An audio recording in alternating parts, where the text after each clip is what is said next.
devant d'un mur. Alors, vu qu'on a une certaine hauteur, on va utiliser des végétaux qui sont un peu plus hauts. J'ai choisi aujourd'hui le Calamagrostis Karl Foster.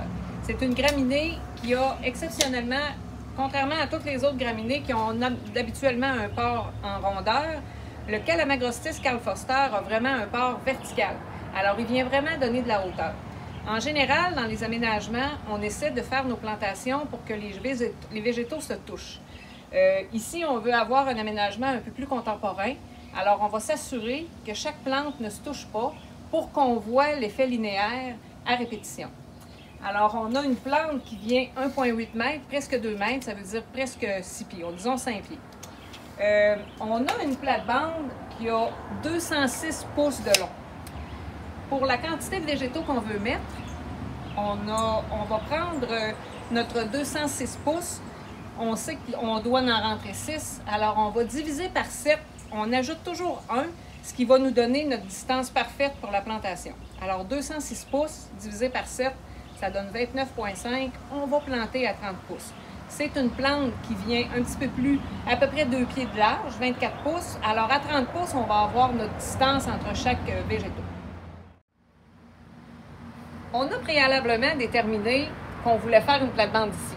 On a choisi nos végétaux pour l'espace qu'on avait et on est rendu à la plantation. Alors maintenant, je vais vous dévoiler les secrets de la plantation qui vont faire une réussite de chacune de vos plantations. Alors, la première chose, c'est que, évidemment, on va arroser nos végétaux avant de les mettre en terre pour qu'il y ait déjà, qu'il n'y ait pas un choc au niveau de la plantation. On va creuser un trou suffisamment grand pour la motte qu'on va avoir à mettre dans notre trou. Alors, on va arroser abondamment le trou de plantation.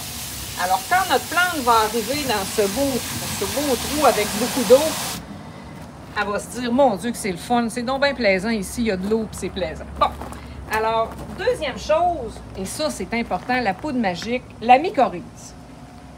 Autrefois, les gens utilisaient de la poudre d'os. C'est fini, c'est out. Maintenant, on utilise un champignon qui est commercialisé souvent sous le nom de Mike, mais en fait, c'est de la mycorhize. Alors, on va parfois essayer de vous vendre du Mike pour les arbustes, du Mike pour les tomates, du Mike pour les annuelles.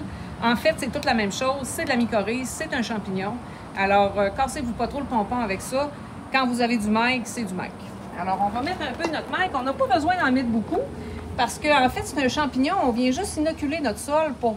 Puis là, le champignon va s'établir puis il va se propager.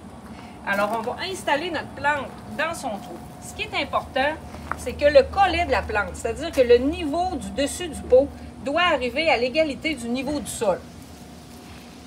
Alors, on va refermer le trou de plantation.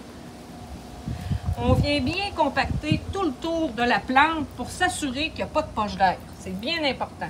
Les racines n'aiment pas être en contact avec l'air. Alors, on va bien s'assurer que tout est bien compacté autour, que notre plante ne dépasse pas. Si vous plantez votre plante trop profondément et qu'on l'enterre un peu trop, elle est un petit peu plus enterrée qu'elle était dans son pot, c'est pas grave. Mais si votre motte dépasse du trou, une fois que vous avez fini de planter, que la motte dépasse, c'est certain que votre plante va mourir.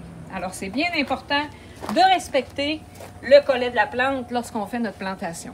Évidemment, quand tout va être planté, on va arroser abondamment pendant quelques jours pour s'assurer que la plante ne manque pas d'eau. Voilà.